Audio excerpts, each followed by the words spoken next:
National Union of Mine Workers Education and Training Summit gets underway today. It will be used to evaluate previous models of worker education delivery and to plan for the coming years. We're joined by NUM's Acting Education Secretary Sabelo Mgotywa to tell us more about this first-time summit. Sabelo, thanks. Good morning for your time. Good morning and thanks for your time. Just give us some idea. It's the first time you're having this summit. What type of education, what type of training are we talking about? Is it for the jobs that these workers do, or is it formal education that they may not have had? Morning. Firstly, let me appreciate the time given to the National Union of Mine Workers to come and talk to the nation about the summit.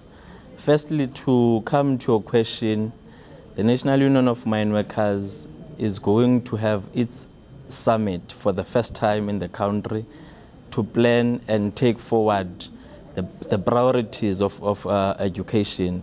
For an example, if you can check in South Africa, the issues of retrenchment are taking place. And if we don't plan as to how we're going to address these issues, we're going to have a lot of problems.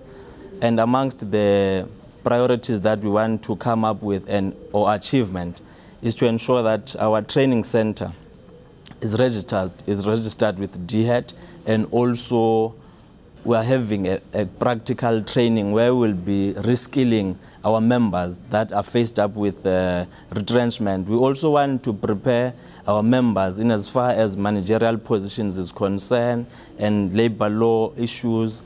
So these are the skills that we want to take to consideration when we're dealing with issues of training in our college.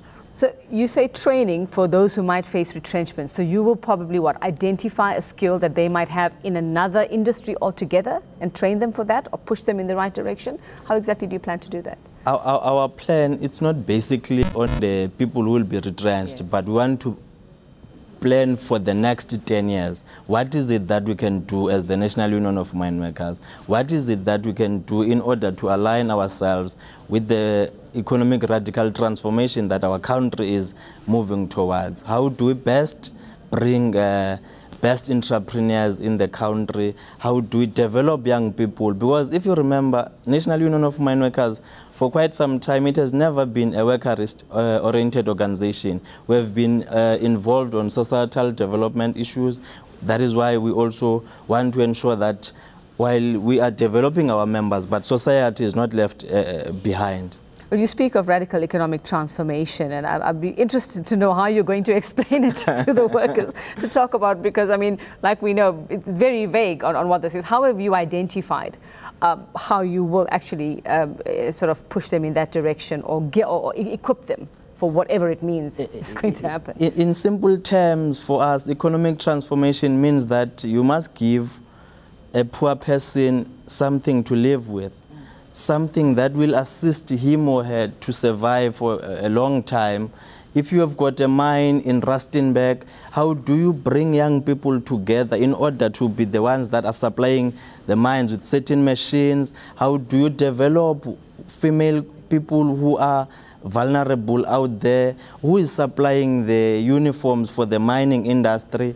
Who is going to be able to bring generators in your ESCOM construction? Who is going to bring the machines that are working in construction? So that is our main focus when we speak of economic transformation. Now we know mining not doing as well. It's been under pressure over the last couple of years. Constantly we're hearing from observers, from experts in the field saying in a couple of years, in a couple of decades, you're probably going to have machines doing the work, the manual work that you find men and women doing.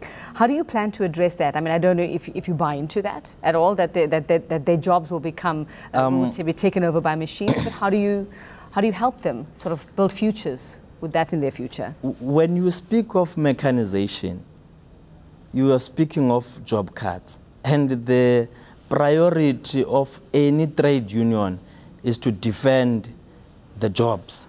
So as the National Union of Mine Workers, we are not in support of mechanizations first, but we are living in a developing country. We can't run away from that. That is why we are saying when we go to this summit, we must plan for the next 10 years. What is it that we are going to do? If we were to go to that kind of route of mechanization, how best can we capacitate our members in order to be able to take those kind of jobs that will be introduced at a particular time? So who will be at the summit? Who are the people who will help you get in touch with those men and women, young and old, who are on the ground, currently in the industry, who need that help?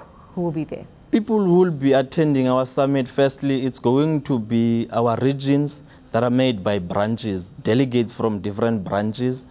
Of course, our NEC and CEOs of different cities where we are organizing.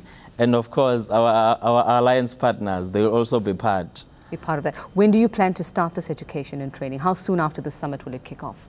No, we'll be starting at 9 today. And the actual program, I mean, for education and training? Immediately after today, I mean tomorrow when we come up with the declaration, I'm sure the summit will deliberate on when do we start. Because we don't want to only speak of plans without actions. We want actions immediately after the summit, after tomorrow. We look forward to hearing about your outcomes after the summit. So we'll chat again. You will definitely get our declaration. It will be published all over the country and internationally. All right, thanks for that. Okay. That's NUM's Acting Education Secretary, Sabelo Mgotywa.